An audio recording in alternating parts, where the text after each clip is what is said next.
think we're ready. Ready? Okay. إن الحمد لله نحمده ونستعينه ونستغفره ونعوذ بالله من شرور أنفسنا ومن سيئات أعمالنا من يهده الله فلا مضل له ومن يضلل فلا هادي له وأشهد أن لا إله إلا الله وحده لا شريك له وأشهد أن محمدا عبده ورسوله أما بعد. Alhamdulillah, normally today we will be doing our hadith class, but today inshallah what we're going to be looking at is we're going to be looking at the life of the late Imam and Marja Murabit Al-Hajj, inshallah, and talking about him because he died fairly recently, only a matter of days ago. And so today I thought it would behoove us on this 7th of Dhul Hijjah, on Friday, 1439, to discuss his life. Now, before we can come to discussing his life, I think we should first talk about the place where he's from, because for some reason there's a lot of mystery around the land where he comes from, and because of that there's a lot of mystery about the scholarship that comes out of that land. So it might be useful just to talk about the land where Murabit Al-Hajj comes from, and then once we do that and come up to date, then we can also talk about some of the scholars, including him, that have come out of this land. So first order of business is the land. The land that he comes from is referred to as Mauritania, but this is a French corruption, and the French corruption is due to the word moros or mara or moro, which is in reference to the Moors, which were a group of people of the indigenous extraction, Berber and such, that lived in that area. So from that area up into what we are calling Andalus, which is today wrongly misnomered Spain and Portugal, those areas were the lands of the Moors. In fact, many of those who would push their way into Andalus would be coming from that area. Now, in terms of Arabic, we know there's three words that are used for the place. One is Shanqeet. Shanqeet. That's the first word that's used, Shanqeet, with a sheen, noon, qaf, ya, ta, Shanqeet.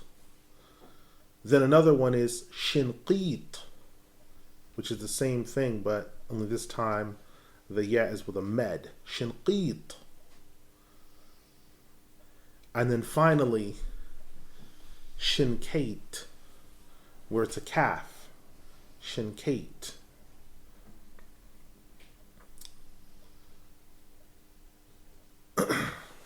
Before this time, this land was known by many different titles. The land was sometimes called, as before Shanqeet, this land was sometimes called Garament by the people. So we're not talking about what other people are calling it. We're talking about what the people themselves called it. They sometimes called it Garament.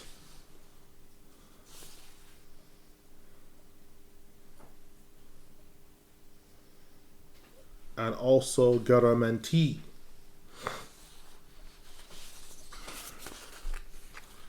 Now, who are the people of Garament? Because they've called this their land. So just as the Egyptians didn't call themselves Masr, or they didn't call themselves Egyptians, they called themselves Kemet or Tamare or Taimari, right? These titles. So now we have to, now we've established the name of it, and we have to say, okay, where did these people come from? Do we need to go back into history? Far back into history. And we need to go more than 4,000 years back into history. Far more than 4,000 years. As we know, that mankind's ultimate origins today can be traced to 3 sons from Nabiyuna Nuh alayhi salam. The 4th one, Canaan, did not survive to give birth. He was killed in the flood. So the 3, you have Sam, Ham, and Yafith. Sam, Ham, and Yafith.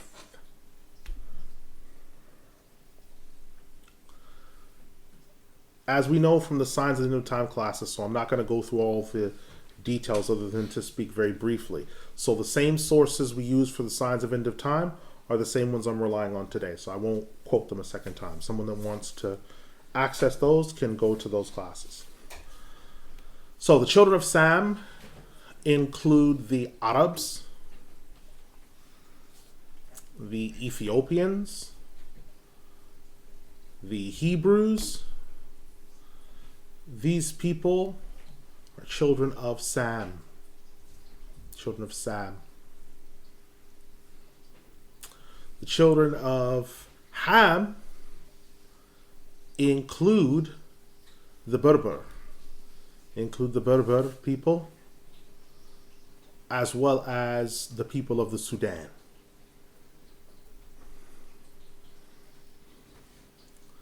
The people of Yafith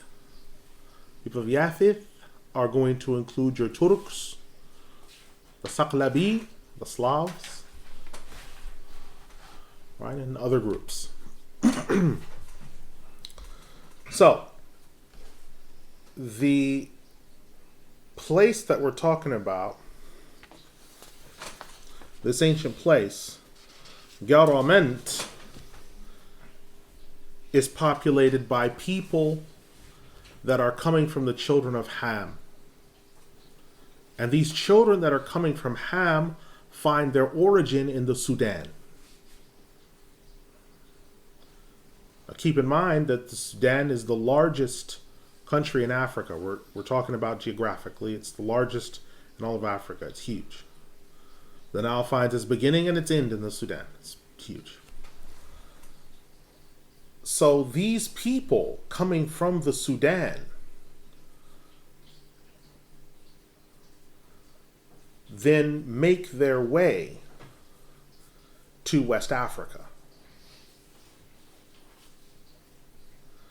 They make their way to West Africa and they don't find an empty land, but they find a group of people that are already there.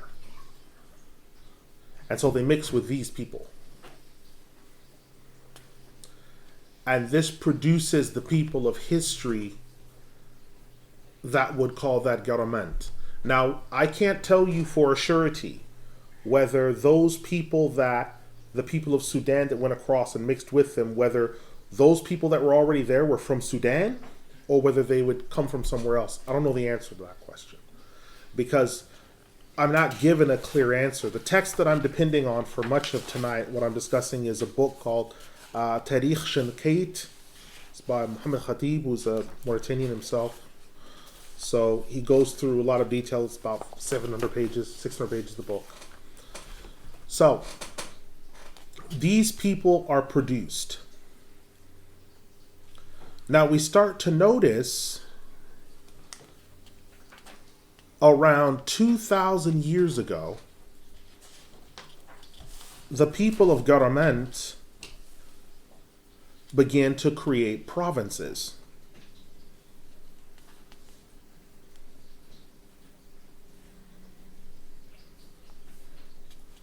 Previous to this, they were organized in villages and townships. But 2,000 years ago, they start to create provinces and urban centers that connect the whole of their land up. So now they're becoming urbanized. They're becoming urbanized. And in the process of becoming urbanized, they start the industrialization project of wheat.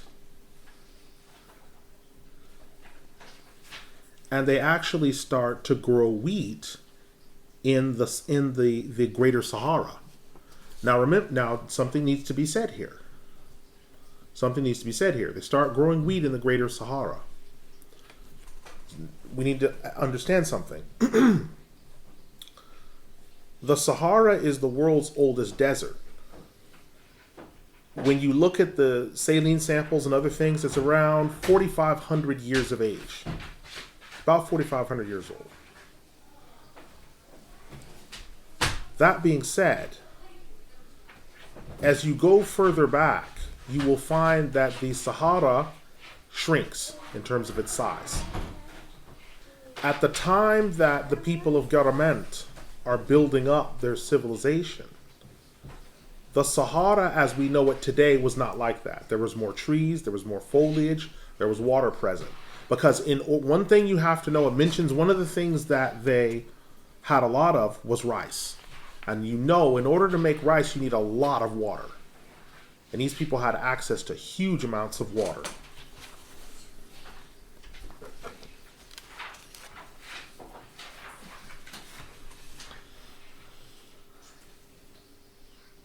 A Roman historian came to visit them while traveling through this land on the way to another. And his statement about them was, they're people with burnt faces. Now this obviously means that the Roman has a pale face, because he's describing other people's faces as burnt, so it means the Roman is the pale man, and their faces are not burnt, pale, they're burnt, as he's saying, which means they're brown. They're tanned from the sun.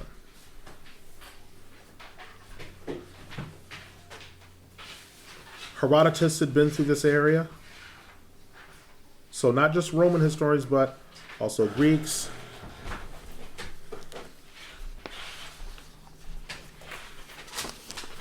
During this time, Garament also, in terms of organizing itself into a contiguous whole, it also suffered a number of famines. Because they had so many people that they couldn't feed them all with all the food they were producing. They had skirmishes with the Ethiopians.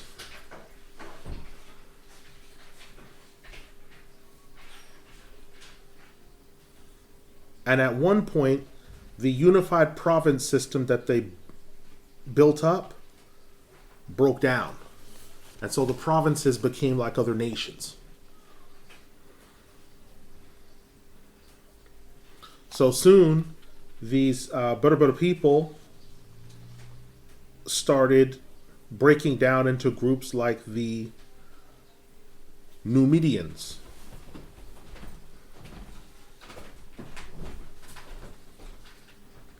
the Getulis, and the Nigritis.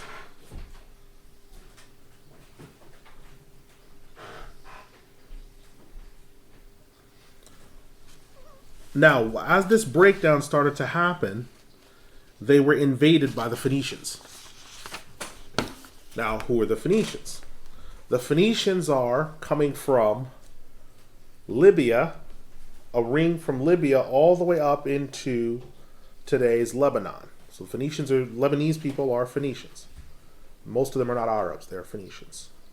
These light-skinned people who are seafarers and sailors swept in, seeing that the area was being destabilized, and tried to capitalize on natural resources. And they tried to take control of the entire Mediterranean.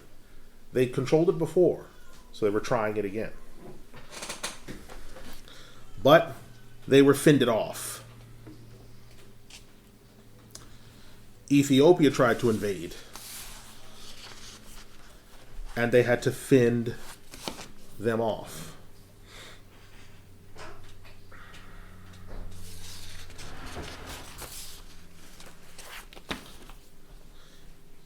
Invasions by Libya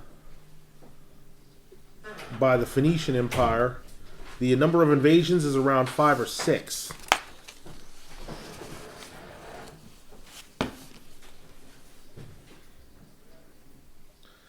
And then there start to be a series of revolutions among the Berber people.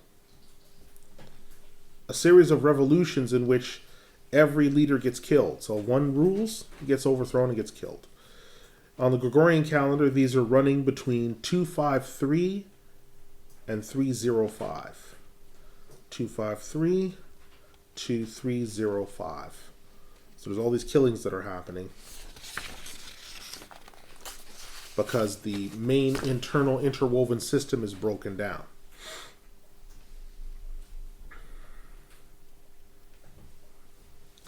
Around this time, Judaism and Christianity reached the Germans people. Judaism and Christianity. But the Germans people convert to a form of Christianity called Arianism. Arianism is the belief that there is no Trinity. Now, before you get into a celebratory pose and get excited, you need to understand what Arianism is. Arianism is the belief that, quote, God the Father and God the Son are made of similar substance, but not exact substance. So the Son of God is a God, but he's subservient to the Father God. But he's not been everlasting from everlasting. He became the Son of God at his creation. He's the first creation. All things were created through him. He's worthy of worship. But he's not eternal. And he's not co-equal. And the Holy Spirit is the inanimate force of the Father moving throughout creation. The one who first brought about this position, known as Arius, was a Berber. And it spread like wildfire. So wherever there were Berbers, other than the Sudan, where they'd originally come out of and mixed in with other people and became the Berbers of history, West Africa became Aryan. The place we know as Andalus, which later gets misnomered as Spain and Portugal, becomes Aryan. So that whole area, whole of Western Africa, becomes Aryan. They, in the course of becoming Christians, Judaism shrinks down. Today, there are still ancient Jewish communities in Morocco, in Tunis. In these Berber areas, you still have Jewish communities today.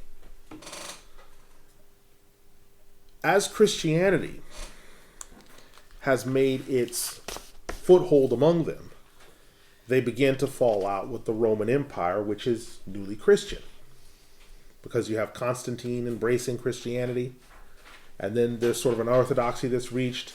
Council of Nicaea on the Christology, the person of Christ, is agreed, and the Berbers obviously aren't present because Arius isn't allowed an audience, but Arius' arguments seem more persuasive. So the Berbers carry on following Arius.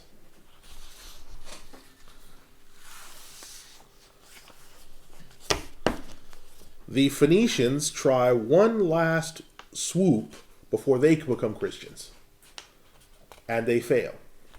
But, to the credit of the Phoenicians, they were so impressed by the Berber Arianism that they become Aryans. So now they're Aryans. The Berbers are Aryans. But one from among the Berbers, who is considered one of the greatest church fathers and the greatest theologians there's ever been, he changes his mind. And he joins the Catholic Church. His name is Augustine. He's one of the most important people. This man is a Berber. His name is Augustine. If you study Augustine, you cannot discuss the church fathers. You cannot discuss early Christian history without discussing Augustine. It's impossible. And if you're a Protestant and you're a Calvinist, Augustine is absolutely crucial. So this Berber changes the face of Christianity by writing The City of God and a number of other theological tracts. And the impact that he had, he leads to large numbers of Berbers converting from Arianism to what is considered normative Christianity.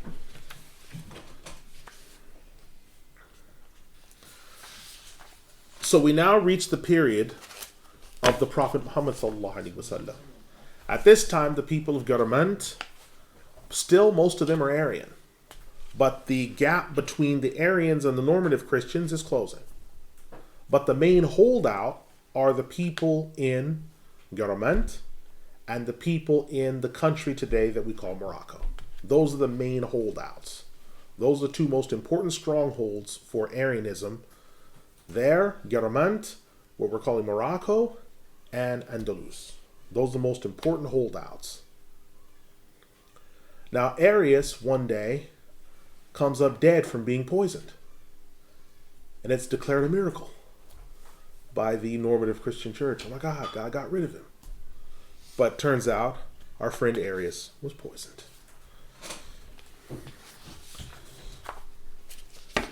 So after the death of the Prophet Muhammad sallallahu alaihi wasallam, he sends out missionaries to these people.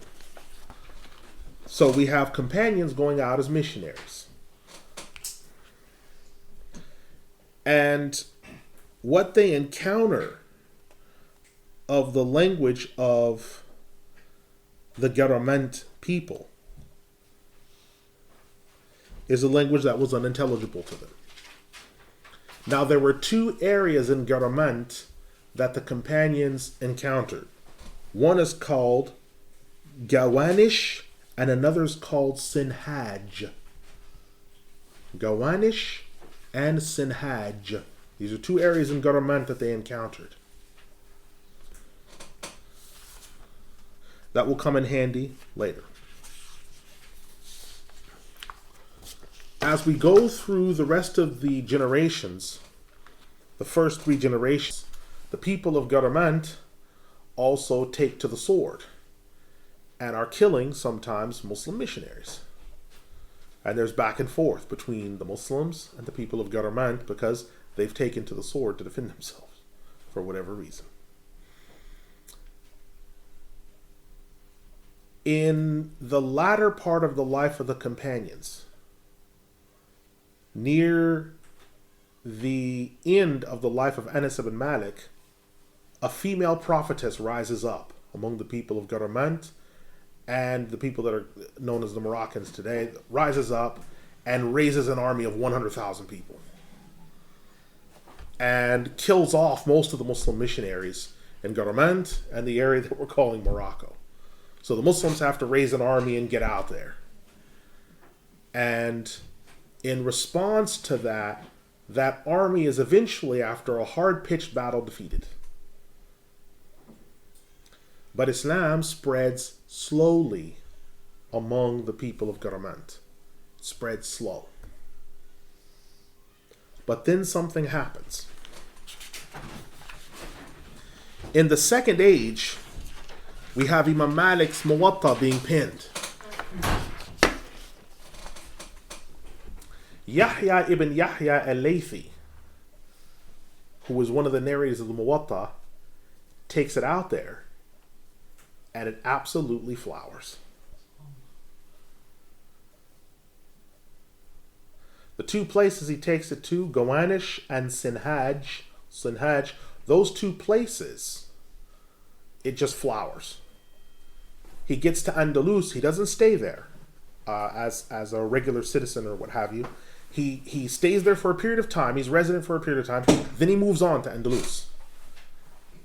Gets there and establishes his life there. But the footprint that he'd left was the footprint that would impact the people of Garament. The Garament people now were not only Muslim, but they delved headlong into a thing called fiqh al-hadith. Because the Muwatta this is what the Muwatta is based on. So they delved headlong into this thing called fiqh al-hadith, which is the science of narrating the hadith, giving all the details on the hadith, and then fleshing out the details of fiqh that can be impacted. And because Yahya ibn Yahya al-Laythi was their first exposure to this literary way of encountering the religion, the people all followed wholesale, which meant all the people of Garman became Malikis, because this is Imam Malik's student. So they all became Malikis and said we are of one accord, in the same way they all became Aryans. They weren't convinced by conquest, they weren't convinced by argumentation, they were convinced in the same way they were when they became Aryans, by knowledge and literacy. That's what impressed the government people. And so Islam now spreads like a fire now. See, Mecca, the conquest of Mecca, the idols get destroyed in front of them, Islam spreads like a fire.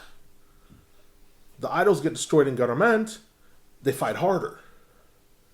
You bring the books in, Islam spreads like a fire. Because not everyone is the same. The Arabs, okay, we've destroyed the idols, we've knocked everything down, okay, we're Muslim. People of Garment, you've destroyed the idols, knocked everything down, we must fight still. But you bring in literacy, and these are illiterate people. Because remember, Arius' arguments are written down in big, thick books. So these are illiterate people. Okay, all right. He's brought Yahya ibn Yahya al-Laythi. Okay, fine. Let's do it. So now they are Malikis.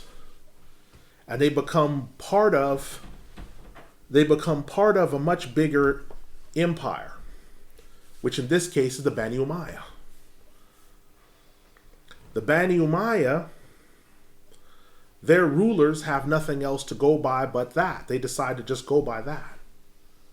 And this is why Andalus, if you look at when the Abbasids came to power in the year 132 AH, the Abbasids have their own system running, whereas the Bani Umayyah, who had been the ones that reached Andalus and West Africa and everything else, that's all Maliki. That's all from the legacy of the Bani Umayyah. That's all their legacy.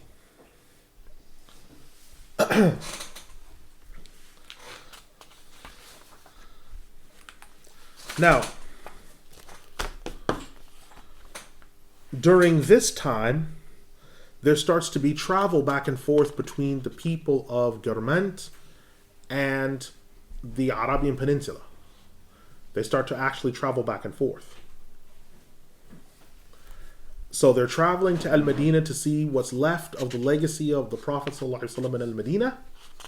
And they're also looking at gathering further knowledge. Because the Yahya ibn Yahya al-Laythi narration of the Muwatta is not the only one. There are others. And there are other ahadith as well. So they're now going back and forth. Their base is the Muwatta, but they're going back and forth. It's at this time, somewhere going into the Third Age, that Garment starts to be referred to as Shanqeet or Shanqeet. Somewhere around that time, going from the third into the fourth, that this name starts sticking. Now, while they're there as well, the people of now the newly known Shanqeet also find that thousands of years ago, some people from the children of Ismail, from the first son of Ismail, upped and shifted to Shanqeet. So there's Nabateans, because the first son's name is Nabit, shifted.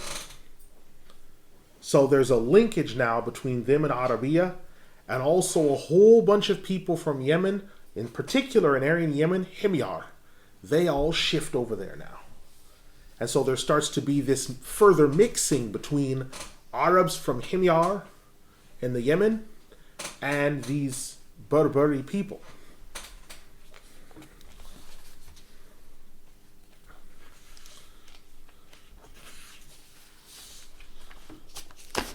When the Bani Umayyah collapse, Shanqeet goes through tribulations because that's where its base was coming from. That's where its strength was coming from. So now they have to make themselves an independent body.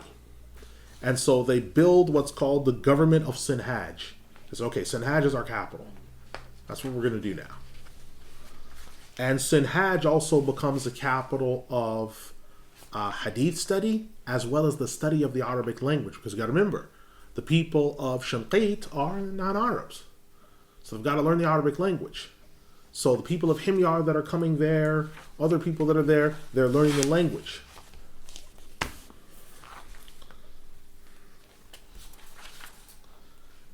Then something else happens. With things happening in Andalus, the Arian Christians of Andalus convert and become Latin Rite Catholics. So now they become part of the church in Rome. Which means that hostility, because the Arians didn't have hostility between Muslims necessarily on theological grounds all the time, although their religion was different. They didn't necessarily fight for that. Now they're told they have to fight. So now the conflict begins. In response to this, the Shanqeit people are brought into a war by a movement known as the Murabitun. This movement ran from 426 to 541. And these people are primarily the Shanqeit people, because now that the Abbasids have come in, the Bani Umayyah are no more, these people have to figure something out, what they're going to do. Because they have no governing structure, so they have to create their own. And in the process of creating their own, other groups within them are saying, well, we have the most right to rule. Some of the Arabs that are there are saying, well, we should rule because we understand language. It's our first language, we should rule. Others are saying that doesn't mean anything. Because in Islam, it's not about who has the first language, who has the most knowledge of the fiqh and the revealed law. And we do. So this battle happens. And these battles are culminated in the Murabitun movement. Not today's Murabitun, the original Murabitun. The Murabitun movement would later suffer a setback when another group formed, which was called the Al-Muwahidun. They would say there is no fiqh and there are no madhabs. And they started destroying masajid. They started burning copies of the Muwatta and saying we only follow the Quran and the Sunnah. Huge battle happens. They're ultimately defeated, but they wind up worming their way into Andalus. So they're driven out of Shanqeit, they worm their way into Andalus, and they start destabilizing Andalus. Around this time, someone from Sinhaj, bearing the name Ibn al-Ajurrum, pins around 660 Hijri the famous book Al-Ajrumiyyah, which was an assistance to the people of Shanqeet to better their Arabic knowledge, because it's teaching from a non-Arab background to non-Arabic speakers. And this book becomes so popular, even Arabs start studying it, because it's so systematic, it's so concise, it's so replete with knowledge, even Arabs start studying it. So this man, Sinhaji, starts to get the process rolling, Ibn al-Ajurrum. Now, from what we know of Ibn al-Ajurrum, this was the word that the Garment people used for a Sufi. So Ajurrum meant Sufi in their language, or Zahid. So that's one of the words they used in their language. So this process continues on. The people of Shanqeet also suffer setbacks, because in the process of the Murabitun versus the Muwahidun movement, in the process of those battles, and then later the Spanish Inquisition, many of the people of Tasawwuf, like the Tariqah and such, they get wiped out. And because they get wiped out, the next set of upright scholars that come in don't have any Tariqah. So Shanqeet emerges in the year 700 of the Hijri without any Tariqahs at all. There's no Tariqahs. Because the people that had that got wiped out, or killed or whatever happened. So the next group of Zahid people or Sufi people that come in, they don't have any tariqah whatsoever. And so it's left to the next set of sheikhs to bring this about. And so they do. And so you will find that the emphasis went heavily on the knowledge of the Quran, the knowledge of fiqh al-hadith, and other details such as that. Because of that, because there weren't tariqas there, the wird and other dhikrs that people were using were solely derived from the Quran. They didn't have what we would later know as wazifas or wirds, where they were these written down litanies of dhikr. They didn't have that. So they just leaned on the Quran and leaned on whatever Sunnah said. Okay, afdalu dhikri la ilaha illallah. So they just did that. They just focused on that. That's all they had. That's what they focused on.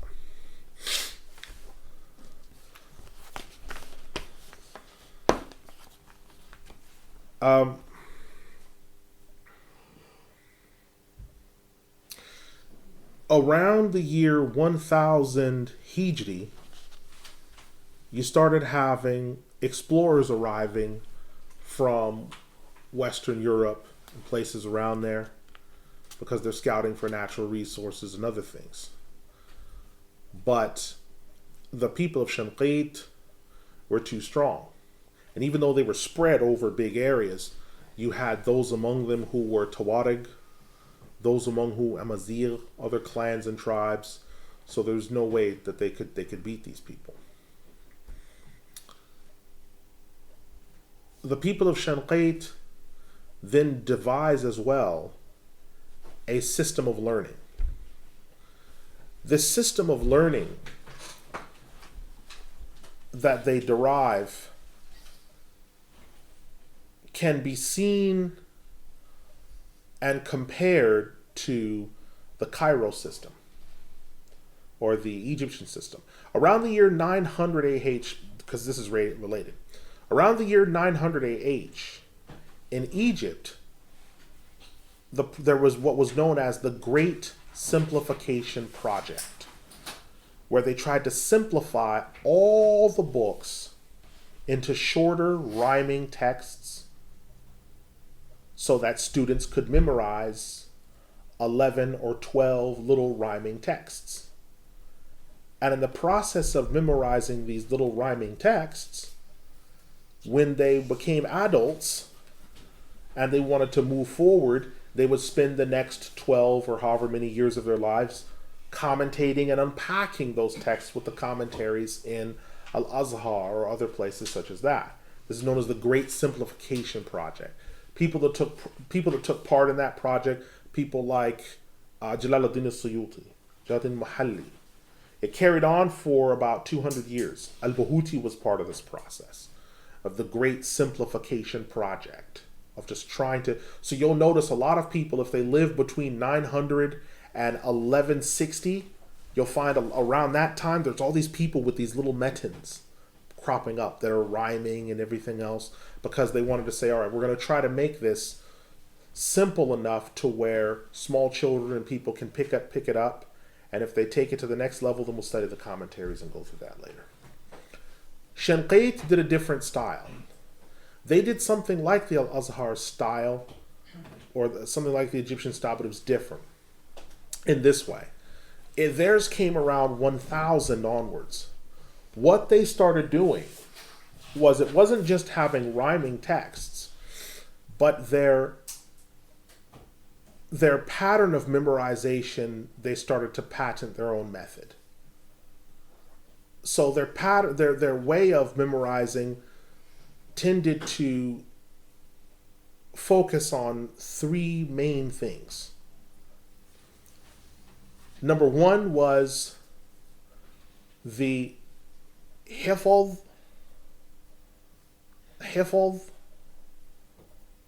mutali',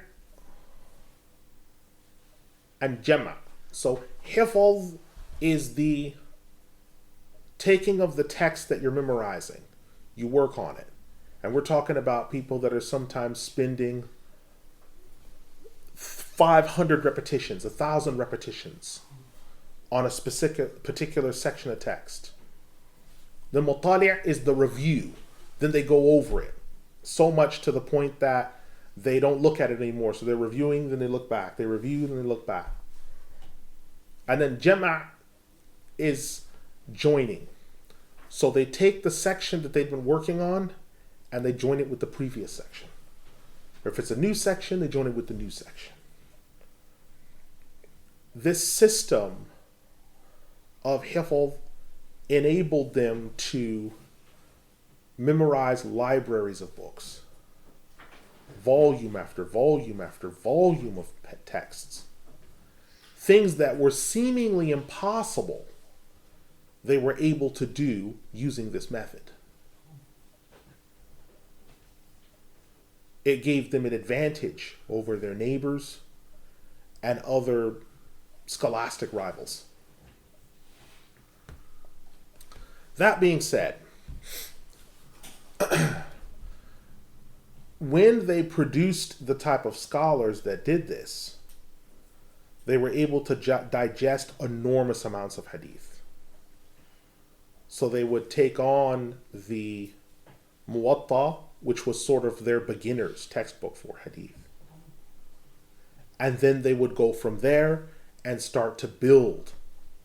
Now, they didn't build like others in the East did, because others in the East by that time were doing things like studying the Sihah Sitta, al-Bukhari, Muslim, Abu Dawud, Tirmidhi, Ibn Majah, Nasa'i. That's not what they did. What they decided to do was to use the Muwatta and to connect all ahadith up using the chains of transmission through the Muwatta, through other collections. And you can almost do that throughout most of the time. So they're looking, okay, where's the link between Imam Malik and these narrators? Well, because those texts, those narratives, they're narratives that all of these people are coming after Imam Malik. So where do we find the link between them and Malik? Where do we find the link between them and all these other people? Where do we find the link? And so some of the most early elders of the Malikis were these people of Shanqeet. There's some people that say that one of their early collectors was a Shunqaiti because of his level of hifz than what's mentioned. The Shanqeet people, being isolated, also have large amounts of time that they can dedicate in the day to this project of hifz, because they've also taken up animal husbandry. So they're not merchants, most of them. They're not merchants. They're not living in huge settled communities, except for some of them a qadi or a faqih or someone like this. Your early time in life as a student is spent often in the countryside, which is a mirror to what used to be done with the Arabs in the past, where they would send you out with the Bedouins for a number of years to perfect your Arabic and to sharpen things up. So these people were doing this process to send you out into the countryside to study with the best of the best. Then you come back. They also wrote their own independent commentaries and books, the people of Shanqeet. What does that mean? Well, what was happening in a lot of the East is people were writing like a sharh on al-Bukhari. So Ibn Rajab, rahimahullah, does a sharh on al-Bukhari. He's not able to finish it. Ibn Hajar picks up from where he left off and carries on. The people of Shanqeet, their argument was, why should we build on top of someone else's work? We'll build our own. We'll make our own commentaries. We'll make our own discussions.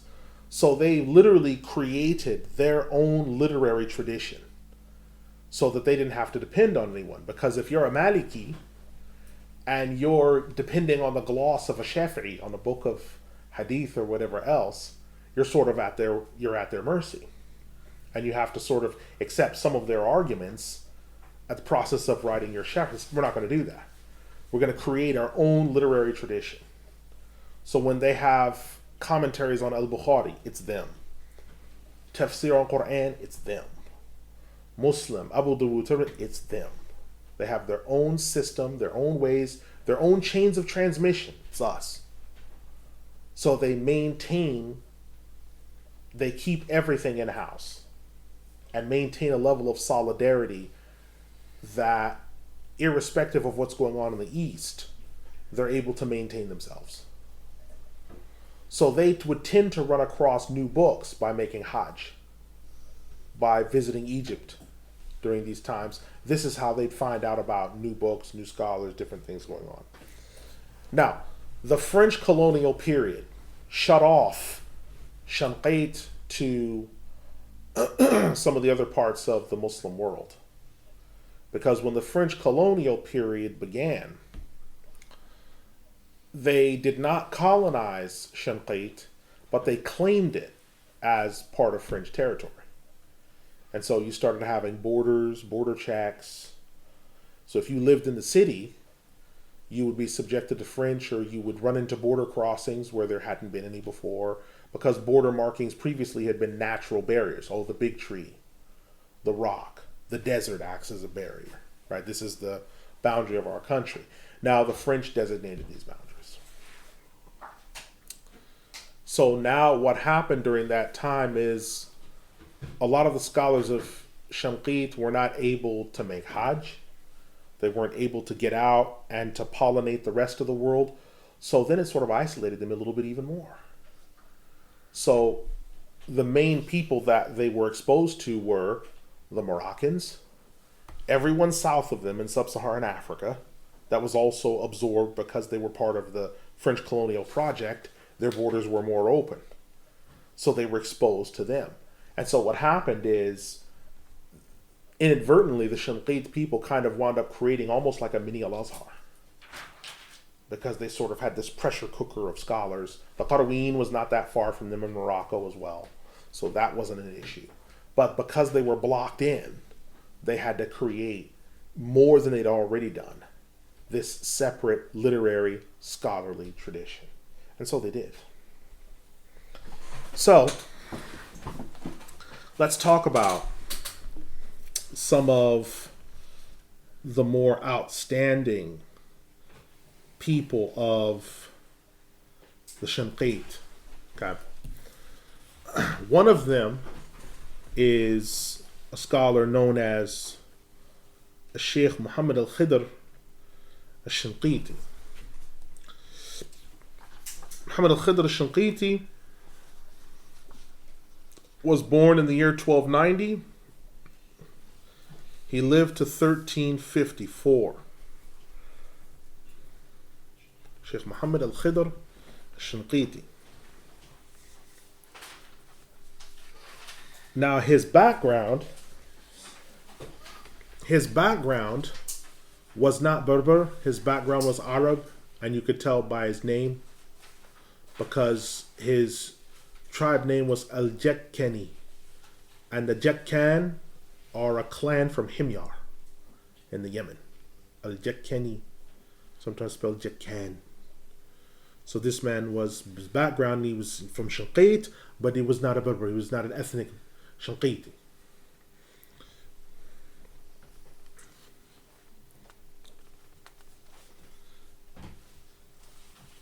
Sheikh Muhammad Al-Khidr, his father was a Marja, and his mother was a Shaikh.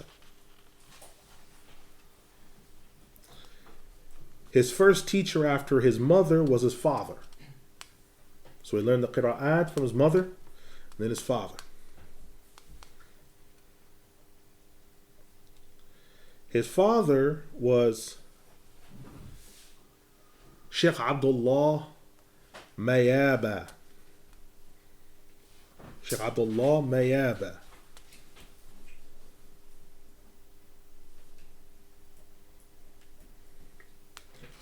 Some people associated Sheikh Abdullah Mayaba with the Qadiriyya tariqah, but as we said before, because of the killings and other things, the Mauritanians don't really have a tariqah per se. Sheikh Muhammad Al-Khidr memorized the Quran and Warsh and Qalun from Nafi', Because you have to remember that, again, what they were brought by Yahya ibn Yahya al-Laythi, the Qira, was Nafi', either Qalun or Warsh. So because they were shut off from a lot of the rest of the Muslim world, there were parts of Shanqeet that had never heard Hafs. We just take it for granted that, oh yeah, this brother recites Hafs and he recites Qalun and he recites what? We just take it for granted. But when they got shut off from a lot of the rest of the world, it's like there's parts of Shanqeet they never heard. They never heard Hafs. They know that it's there. They know it's out there, but they just never heard it recited because they're shut off. So the brothers have heard Warsh and Qalun and that's it. They don't know anything else. Muhammad al-Khidr completed the Risala by Ibn Abi Zayd al-Qayrawani. But in his early age, as he was approaching adulthood, his father died.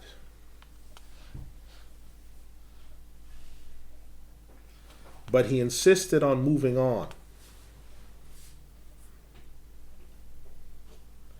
And he wanted to continue his studies.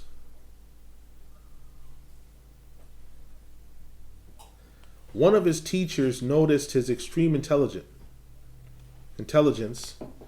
and they decided to marry him into their tribe.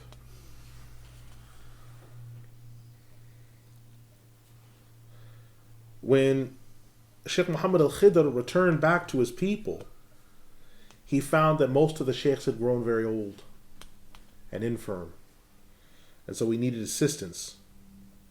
So he decided that he was going to have his brothers, which were 10 in number, reinvigorate the area with knowledge.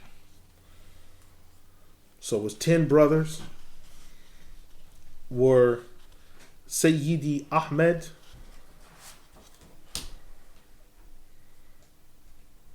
his brothers, the brothers of Muhammad al-Khidr al-Shanqeeti were Sayyidi Ahmad,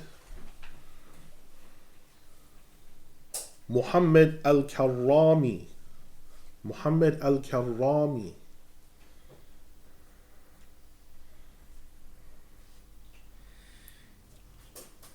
Muhammad Sayyidi Al is another one. Muhammad Sayyidi Al.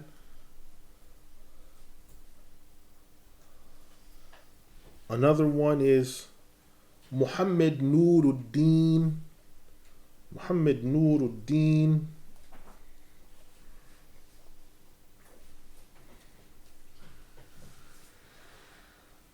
Another one is Muhammad Al-Salik. Muhammad Al-Salik.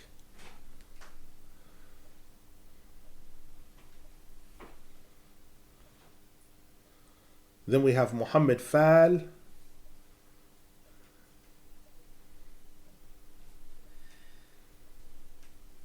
Then we have Sayyidi Muhammad.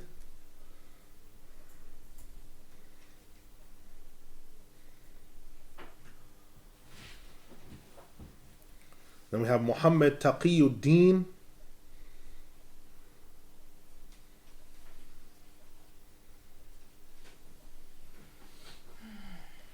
Then Muhammad Al-Aqib. Muhammad Al-Aqib.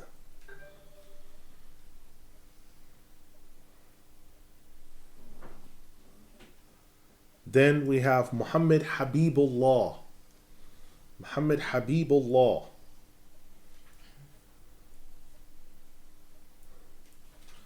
Now, the Imam had 2 other brothers from a second wife that his father had. So he had 2 other brothers.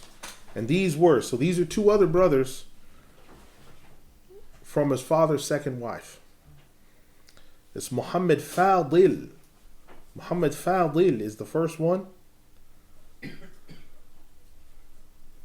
And the second one is Muhammad Mahmud.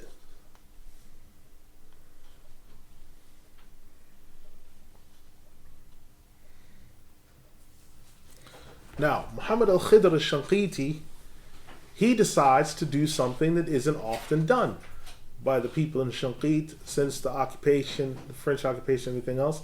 He decides to start venturing out of Shanqeet. So he leaves Shanqeet.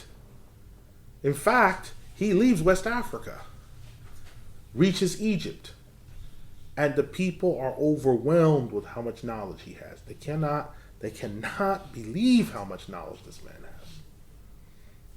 He reaches Al-Madinah, and he goes into the libraries in Al-Madinah, and books that he has not seen, he begins the process of committing them to memory so he can take them back and write them out by hand. So he starts the process of memorizing these books, which takes him, he also completes his Hajj. We don't want to downplay the Hajj. He completes his Hajj. But he begins this process of memorizing these books, which will take him around 2 years.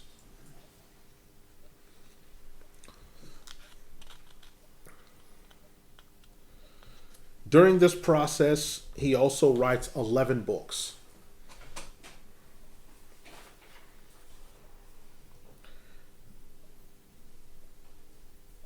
He's teaching the sciences, studying, and people just cannot believe how far advanced he is for a man of his age, because normally people's marja'iyah is late 40s and on. This man is in his period of marja'iyah, is the status of marja', and he's in his mid-30s. This is unusual. Normally you've got more salt than pepper in your beard. This man has a black beard and he's walking around 35 years old in Marja.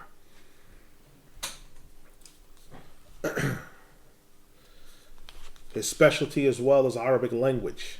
People of Shanqeet have a special rank with Arabic language. Attention to the delicacies of the grammar and the details. They concern themselves with rare words in the Arabic language. Often having contests. The Sudanese do the same thing. The more rare and the more verbosity and rarity someone has of the words that they use, the more scholarly they're viewed in these debates or these poetry recitals. And they are no different. They have the same thing. Muhammad al-Khidr Shunqeiti settles for a period of time in Sham. But unfortunately, while he's there, the French are also breaking up. The French and the British are breaking up Sham into separate little fiefdoms. So he lives to see Syria, Jordan, Lebanon, Palestine, and Israel born. He sees all this chaos.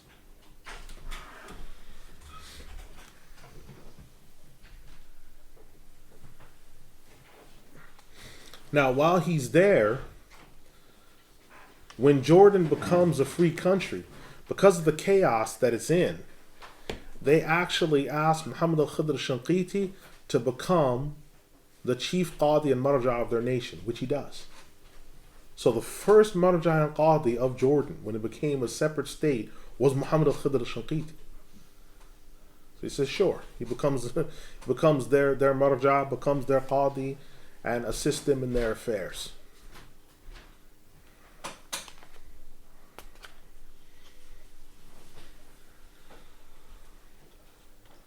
But he begins to fall into dispute with the royal family there. And rather than have a showdown or a conflict, he retires and makes his way to Al-Madinah Al-Munawwara. He dies in Al-Madinah in the year 1354 Hijri. And he's buried in Jannatul Baqi'.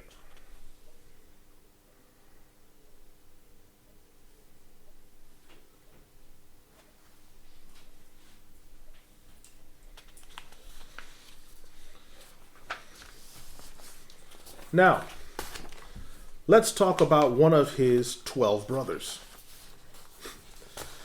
One of his 12 brothers is Muhammad Habibullah Al-Shanqeiti. Muhammad Habibullah Al-Shanqeiti is 4 people up from me in the Senate of Bulugh al-Maram and in the Sanad of Umdat al-Ahkam. He's 4 people away from me. Why? Okay. He is, Muhammad Habibullah Shanqeeti is the teacher of Muhammad Abu Shahbah, Muhammad Abu Shahbah, and Muhammad Abu Shahbah is the teacher of Shaykh Umar Abdul Rahman, and Shaykh Umar Abdul Rahman is the teacher of Shaykh Mustafa Al-Kamal, who was my teacher. So he's like 4 people up. Now, he, in his rank, had done the Sihah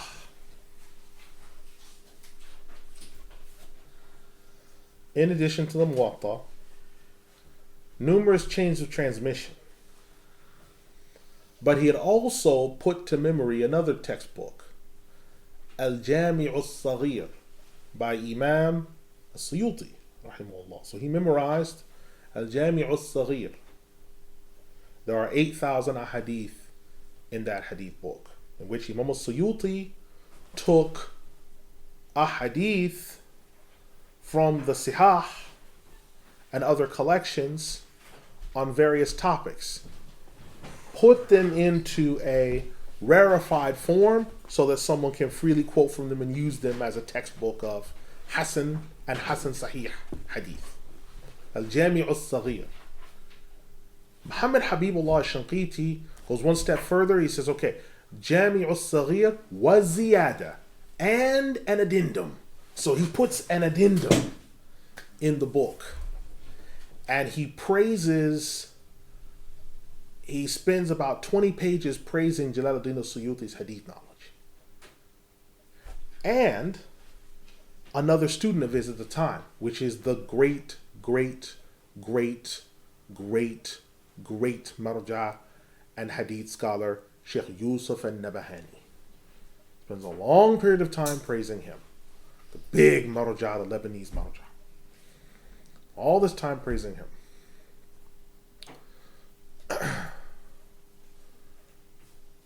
Sheikh Muhammad Habibullah Shanqeeti, big Marja, his elder brothers Muhammad al-Khidr.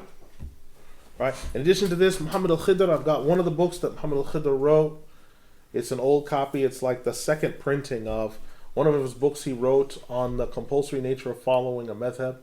قمع أهل الزيغ والإلحاد عن الطعن في التقليد أئمة الاجتهاد. It's a good book. It's a good book. It deals with, you can tell in this book that he encountered Salafiyah while he was in Al-Madinah, and so he pretty much trashed them in this book on the importance of following the 4 madhabs and so on and so forth. Now back to Muhammad Habibullah Shanqeeti. Muhammad Habibullah Shanqeeti comes to Egypt. He goes throughout Africa, across the West Africa to the east. So everyone from West Africa to the east has heard of him. There's no country he stops in where there's not some incident, some miraculous occurrence because he stopped off there that he did or that happened. But he's carrying on because his goal is to get to Egypt. So he gets there, and that's where he encounters Sheikh Yusuf al-Nabahani, Sheikh Muhammad Abu Shahbah, and all these other huge figures of this time. He encounters a galaxy of scholars. And so when they're talking to him, they're asking him when he enrolled in Al-Azhar and how long he's been enrolled. He said, no, I just arrived from Mauritania. Just arrived from Shanqeet. Because they're thinking he spent, 20 years or so in arriving. No, he came from Shanqeet. He was already prepackaged. And they're watching him sit and just memorize books at will, write them down from memory, and then take them back with him. And he's doing all these different things. You want to understand about this man. You're talking about a man who sat down. There's a 1-volume version of Al-Qamus Al-Muhit, which is around 4,000 pages, that he sat and committed that to memory. to take Al-Qamus Al-Muhit back to Mauritania. Okay, I'm going to take this back. This 1-volume form of it, I'm taking it back. He sat down and he sat and committed that to memory for the duration of his Egyptian trip over a few years. I'm going to commit this to memory, then I'm going back. So then he goes back. So he's written numerous books on hadith. Particularly, he'll write books on ahadith on a topic. Like he'll say all the ahadith on the topic of the Mahdi. And he'll give all the different possible chains and transmission where the ahadith on the Mahdi come from. All the ahadith on the virtues of looking at the Kaaba. And he'll give you all the different ahadith. So if you ask him about a hadith, not only did he used to give the hadith, but he'll give all the different chains where it came from. All the different transmissions that it came from. And he's like, okay, I'm going to give you a Hasan Sahih transmission through this chain. I'm going to give you a Sahih transmission through this chain. I'm going to give you a Mawquf one from this chain. So he had this tremendous output. This tremendous and prodigious output of knowledge. Now, he lived his life up till 1363 Hijri. Then he dies. Then we come to another figure. And he is Muhammad Al-Amin Al-Shanqeitي. Muhammad Al-Amin Al-Shanqeitي. Muhammad Al-Amin is from the Jakani tribe, his background. He is ethnically an Arab. He is a Yemeni. He's ethnically a Yemeni.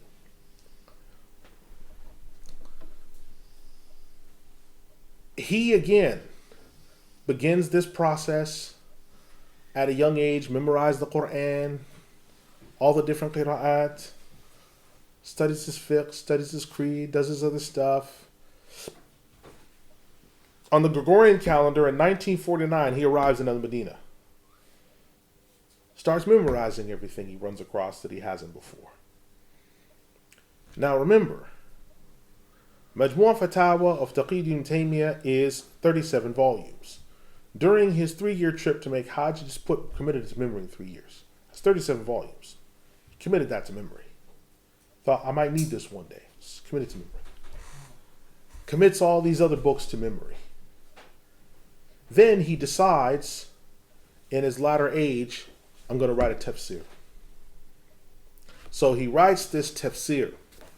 It's called Adwa al-Bayan fi Idah al-Quran bil-Quran. This, now I've read Ruh al-Ma'ani, and I've read other tafsir from close to this current age. But I've not read a tafsir besides Adwa al-Bayan that has the depth that Imam Muhammad Al-Amin Al-Shanqeitي has. The depth of knowledge that he has. Where he'll quote the ayah, all the different qira'at of the ayah if there is. The reason for revelation, all the tafsir literature, the rulings from the madhabs on it. And not only the rulings from the madhab, but the proper, like the mu'tamid positions. So it's not just enough that he's quoting no, it's a mu'tamid position. And if there's more than one narrative, he quotes that narrative. This man had such a grasp over so many different things, but his magnum opus was Adwa al-Bayan. He has other books that he's written, but Adwa al-Bayan was really, that was his largest work. It was his magnum opus. It was just impressive. Adwa al-Bayan, in that book, he will give you spoon-sized servings of various topics in the revealed law. Prophet's parents, all the evidences for and against. Then he gives this statement. The issue of hands being raised or not being raised, hands being fastened, not being fastened, all the evidences on both sides, then his statement. Sits and gives the proofs, the Ash'ira and the Hanabila, all the proofs on both sides, then he gives his statement. Then he gives his evidence. Then he gives his proofs. Right? So you're getting such a well-rounded presentation. It's really, I understand why he didn't call it Tafsir al-Quran. He called it Adwa al-Bayan, fi idah al-Quran bil-Quran, clarification of the Quran with the Quran. Because his whole point was to clarify, because the first thing he's doing is he's giving all the other places where ayat are similar. Then once he's done that, he then analyzes the language in the ayat. Then he analyzes, is there any poetry that matches this from the past? Yes, there is. Okay, there's poetry. Then and only then after he's covered, okay, now here's the tafsir. Here's the things that we've been able to find. Here are the ahadith. If there's several ahadith on the topic, he'll quote a whole bunch of them, and he'll start with the strongest all the way down to the least. If it's usul, when he goes into usul, he'll quote Muraqi al-Su'ud. He'll go into that, but then he'll also quote Ibn Rajab. He just goes in so many different places that you have to just sit down and just gather yourself. Because it's just impressive, the work that he put together. It's just impressive, the work that he put together. And again, it goes back to that tradition of Shanqeet that they've taken. That tradition of studiousness, scholarship, memorization, hard work, putting the pieces together, systemization of the knowledge. It's just impressive. And he's an inheritor of this long tradition of just being steeped in knowledge. He's just an inheritor of this. So he dies in 1393 and is buried in the Hijaz. He dies, he's buried there. And his footprint that he leaves, I have a few recorded lectures by him. And all of his durus he does in almost a poetic sing-song fashion. So that way he's very particular. He was very particular about who he licensed, who he gave permission to narrate after him. So they asked him, because the Medina University had just been built. And they asked him to teach down there, and he wasn't fond of universities because he said that people should learn from sheikhs directly, and universities can't tell the fluency and proficiency of students. So he went into the classroom and he taught, and he'd been teaching for a while, and then he eventually said, I'd like to let everyone know, because your graduation will be tomorrow. He said, everyone that's getting a shahada in this class from the government that the school gives, he says that doesn't mean anything. And he quoted Surah Al-Zumar, which Allah talks about the shahada al-zur, the shahada, the bearing false witness. He says, that's bearing false witness, because I never gave anyone here ijazah, and I'm not going to give you any ijazah. He said, your permission is only from the government. So the only people that ever took that knowledge from were people that actually sat down in his house, learned from him, and took the knowledge from him.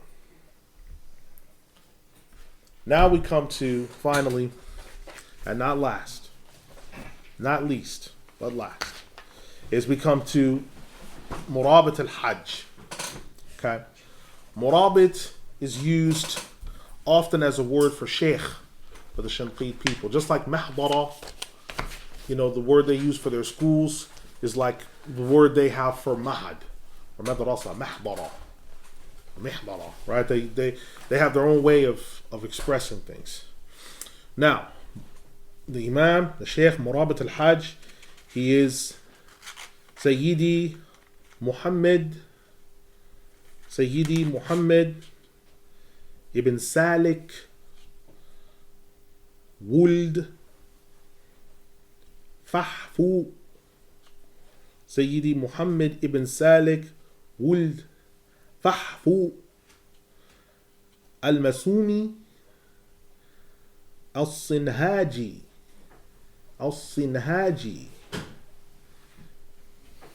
Al-Shanqeiti Al-Maliki. So this is telling you that there's a linkage in which there's some Berber extraction that he has. He has some Arab extraction, but there's also some Berber extraction. So it's probably one of the Arab clans intermarried with the Berber. So he's got Berber and Arab blood. He has both. Now, I'd said many times before that if he was not the Shaykh al-Islam of his age, then he most assuredly would be classed as one of them and one of the major imams of the Muslims. He has generally been called the Alim of the scholars and the maker of scholars, the Allamah. Right? He was born and raised in Shanqeet. He completed his schooling in the sciences at a very early age. He memorized the Quran with its qira'at, starting first with Warsh and then with the other qira'at. At an early age, he decided to move out and make Hajj on foot. So he went over the whole of Africa on this long journey that would take several years. He would reach Mecca as a young man. And while in Mecca, he also gathered this knowledge that was present there that he didn't have back there, books there that he didn't have back there, made Hajj, made his way back, which he had done on more than one occasion. He came out of this entire tradition of memorization, of hifl, of mutali'. There's a number of texts that he wrote, one of which was a summary on the Ajrumiyya by Ibn al-Ajurrum. He has a summary on the Ajrumiyya. He has a number of rulings that he's given. He has a book that he wrote upon the obligation of following the four madhabs. And he also has other smaller texts on Masail within the school of Imam Malik. But his rulings that people know, he gave a ruling about the Iraq war, that the Muslims should turn to Allah and repent, which was not the response that people wanted to hear. They wanted to hear that we've got to do this, we've got to do that. His response that this war is happening, people need to repent. They need to turn to Allah and Tawbah. When there was a locust attack that was ravaging West Africa, he said the same thing. This happened in the year 2012. If you go back and look at, if memory serves me correct, 2012, there was a huge locust swarm that was ravaging crops throughout West Africa. And he said for people to make Tawbah and return to Allah. It's difficult to tell his exact age because there are different statements on his age that I have from people that either have known him or were students or knew people who were students. Different outlets have given different ages. Some saying 110 plus, right? Needless to say, he was one of the senior most of the imams in terms of age, because we're talking about people who were alive during the period of the Ottomans, people who saw the period of the European civil wars that occurred, the people that lived into the era of locomotives and then automobiles and then finally the age of planes and space age. These are people that lived through these periods. So their life experience and their knowledge, just like when I said about the Imam Yasin al-Hiti, who died at 97 years old, the big Marja from Iraq. He had all this extensive knowledge, not just of the revealed law, but the application of it because of life experience. And this is one of the things that's important. When Abu Bakr radiallahu anhu became the Khalifa, he surrounded himself with a majlis of the most knowledgeable companions, but then he also had another majlis within there of old men because of life experience. Because these men are old, they might not be as knowledgeable in fiqh and things, but they have life experience. And life experience gives you a certain advantage over other people because of the fact that you're able to see repetitive things occurring over and over again and predict the outcome. Some people might look at that and say, it's miraculous. How was grandfather able to see that? Because he lived that life and he'd seen those practices happen over and over again. And life has certain events that are cyclical. What made this imam stand out was of the large volume of thousands and thousands of qadis and fuqaha that passed through his school, that are in the Emirates, that are in other places today. The seeds that he left we're in such a large abundance that it's really difficult for us to grasp just how many people studied from, just how many people learned from, just how many people took away from. It's difficult to fully gauge. You'd have to sit down and do a lot of number crunching. There are certain scholars who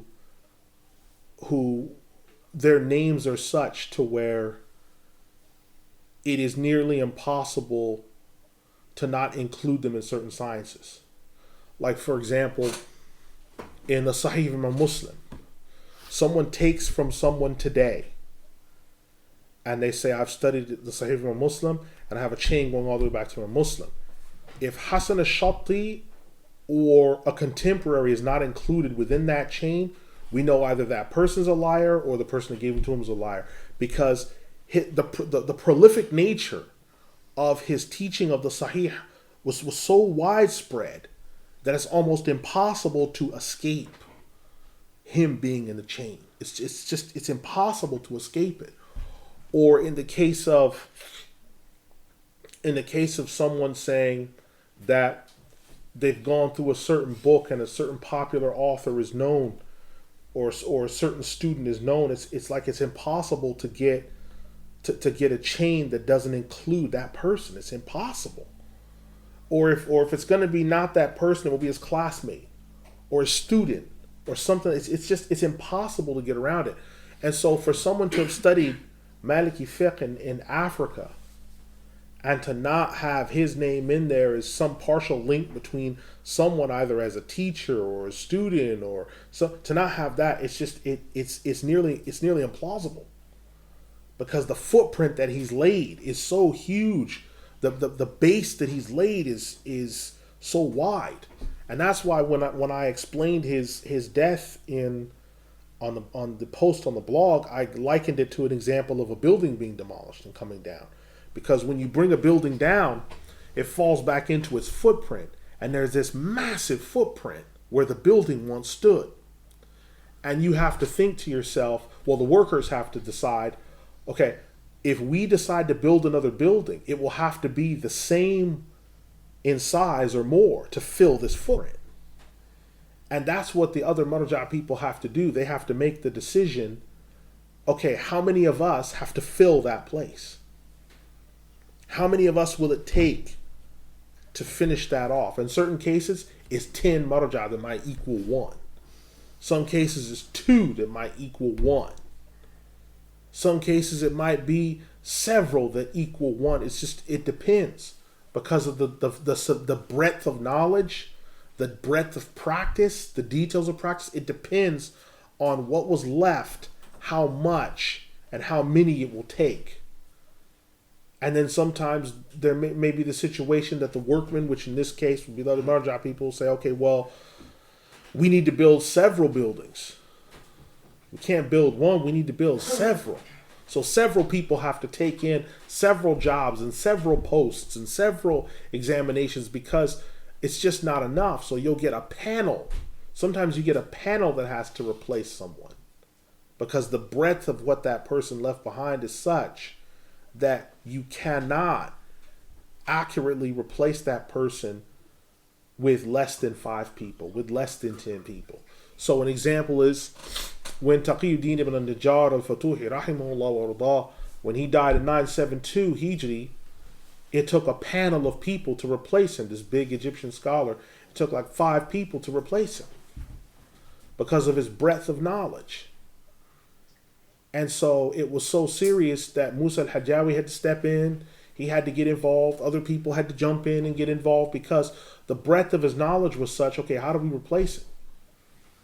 When he wrote his big commentary on fiqh, none of his students and his contemporaries knew how to write a commentary on it. So he had to write his own commentary, because it was so above their heads. He had to do his own commentary. So his introductory expression is, I found myself in a tribulation that my breadth of knowledge, wala hawla wala quwwata illa billah, had reached such a level that none of my contemporaries was able to comment on my words. So I was left to do it myself. And may Allah forgive me for any mistakes I may make. And this was the beginning of his commentary, because he didn't know any other way to do this. And this is the same thing we face with the more elderly these scholars are, the wider their reach, the greater the breadth of knowledge, the bigger the hole they leave. And so this saintly man who people travel from all over the world, not just West Africa, not just East Africa, not just from all over the world, and people knew of his story through other people who'd been impacted by him. This man, his death is something for us of a consideration. This man combined all this knowledge of having 30,000 qadis and muftis and fuqaha go through his schools and learn from him directly or through other people. He went through this whole process. And now here we are. Right? It's not like his life wasn't filled and dedicated. It was. But now we have to pick up the pieces. So that leaves us with the consideration of the following thing, because someone could say, okay, well, we know that we should make dua and do khatams and do other things for him, so where should we go from here? The first thing you should do is, if you're going to consider something like this that's happened, a smart worker always has the right tools. So you need to make sure that whatever knowledge you have, that you are protecting your knowledge. Because some of us in our families, whether you want to be seen in that light or not, some of you were seen in the same light that he is. And so your loss would be considered by your family, like your wife and kids, your loss would be considered at the same level as that. Have you prepared in case something like that happens? Have you put together some legacy? Because he did. He left behind over 30,000 people. Okay, if you left behind some legacy, if you left behind some paperwork to make sure that, listen, if this happens, this happens. You left behind something. Number two is to live a life that's filled with service. The one thing you see about his life is that it's filled with service. We don't hear anything about him being involved in debates. Or, what did you hear what he said when he refuted so-and-so? No, he was busy teaching. He's busy working. If he wasn't teaching, he was doing dhikr. If he wasn't doing dhikr, he was reading Quran. If he wasn't reading Quran, he was doing his worship. If he wasn't doing his worship, he was sleeping. If he wasn't sleeping, he was preparing to make wudu. You can find footage online of him being taken to make wudu, and he's doing all types of dhikr on the way to wudu. So people don't even get an opportunity to even talk to him properly because he's always in the state of dhikr. So it's like you want to make sure to use as much of your life for fikr, thought, reflection, and dhikr as possible. So that you have a full life. So that you don't say at the end of your life, or other people don't say at the end of your life, he could have been so much more. Instead, people say, alhamdulillah, he lived such a full life. Subhanallah, his life was filled with service. And then number three is, how much pollen does your tree spread? When you look at a flower or something that spreads pollen, you get an idea of how much pollen it spreads when you look at each bud and what's in each bud and how much is there and how much sap is there. How much pollen do you spread? Look at the people that are under your sphere of influence. Children, siblings, friends, parents, even animals. Just your just treatment of animals. If you're in charge of an animal, just treatment towards an animal. Look at the people under your sphere of influence. How much pollen have you spread to them so that shoots grow up as a response to that? You don't spread pollen and then stamp it out with harshness. Spread the pollen, now I'm going to stamp it out. No, you spread the pollen and then you baby it so that it can grow up and deal with the weatherings of life. How much pollen have you spread? How much pollen have you spread? So these 3 points are sort of my closing statements on this major figure, because his memorization of the sciences, by just discussing what the people of Shanqeet do, we know what he's done. We know what he's done. We know the footprint he represents. We know how much he's done. Now, whether we ever reach that level or not, that's a different situation. But the point is okay, how much of our lives can we say was as full and as fulfilled as his life was. Did we have a fulfilled life? These are things you want to ask. Do you want to be just thought of as that guy? Yeah, sometimes he was around, but sometimes he wasn't. Or do you want to be in a situation where people are like, yeah, his life was fulfilled? Do you want to feel like you're someone, yeah, I filled my time as much as I could. And I don't mean that you cram time in. I mean, your time was qualitative. So I don't mean for you to go out and say, I've got to fill my life. So you go, you play air hockey, then you do table tennis, then you do base jumping, then you do lumberjacking, then you get in a fight, then you start bricking houses. No, I don't mean filling your time like that. I mean filling your time qualitatively. I wonder if I filled my time with enough quality. Right? And that's the point. So I say, أقول قولي هذا استغفر الله لي ولكم أستغفر الله إن الله غفور رحيم رحيم الراحمين. Alhamdulillah. Are there any questions over what we've covered on the Imam? I know Maghrib is here with us. Yes.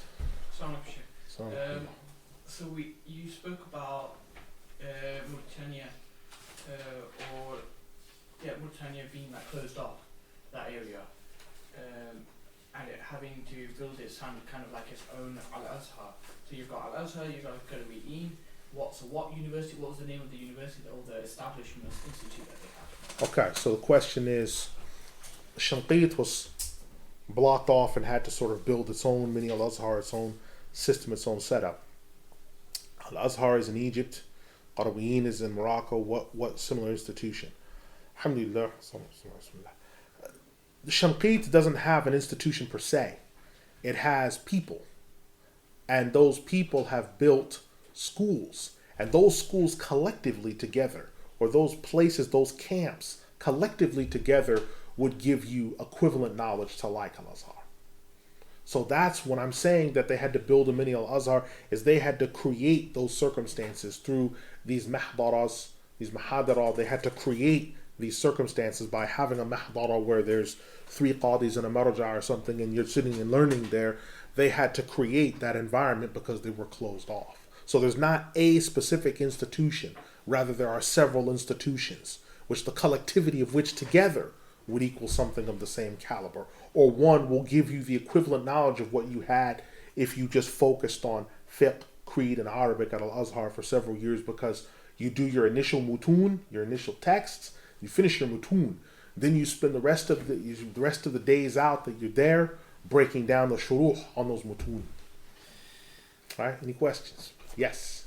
Assalamu alaikum. Is that area of Shanqeet, is that a calm area at this moment in time, or is that an area that's unrest because of all? Sure.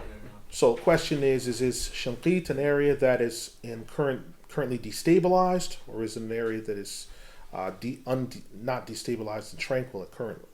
Alhamdulillah. Because of how isolated it is, you don't really run across a lot of destabilization. The main issues you're going to run across in Shanqeet are the main issues, because the government's in the Waqcha. The main issues you're going to run across are crop displacement, the encroaching of the Sahara Desert, access to water and food. If you don't have too many of the issues like that, there's nothing else really. Nothing stopping you. But you just have to be strong enough to bear, because West Africa just has that setup. But if you can rough it, then you can do it. All right. Any other questions? Yes, brother. There's a hadith that mentions something like on the day of Qiyamah there'll be 70,000 people that will go into paradise without being questioned or reckoned. Would someone like Murabit Al-Hajj, would you have to have a similar status to him to be considered one of the 70,000? Okay, so the question is, there's a hadith that mentions people on the day of resurrection going into the paradise without reckoning. That hadith is mentioned in Bukhari, and in one instant when the Prophet ﷺ said that, Urkasha jumped up and said, Messenger of Allah, make me one of them. And he said, you are one of them. Then another companion jumped up and he said, no, Urkasha preceded you. So he lost out. In another hadith, a similar hadith, he said the same thing about the 70,000 entering paradise without reckoning, and he said, they are people such as those who, and he said, did not tattoo themselves, did not cauterize, and did not believe in omens. So among those 70,000 are people like that. Now, Murabit Al-Hajj, very well as possible, he could be within them because he didn't tattoo, he didn't believe in omens, right? He didn't do these things. And then there's other mitigating circumstances as well. So it's quite possible. Quite possible. That 70,000 is open to anyone. Now, we don't know who gets that 70,000. We can ask Allah. We don't know whether it'll be granted to us or not, because the fact that Ukasha jumped and said, make me one of them, the Messenger of Allah said, you're one of them, and the other companion said, what about me? He said, no, you've been preceded by Ukasha, means that not everyone that asks will get it. Right? Is there another question? No? Okay. So inshallah, we'll close now. And inshallah, next week, if Allah preserves us, we will return to the hadith text, inshallah, and we'll get started from there.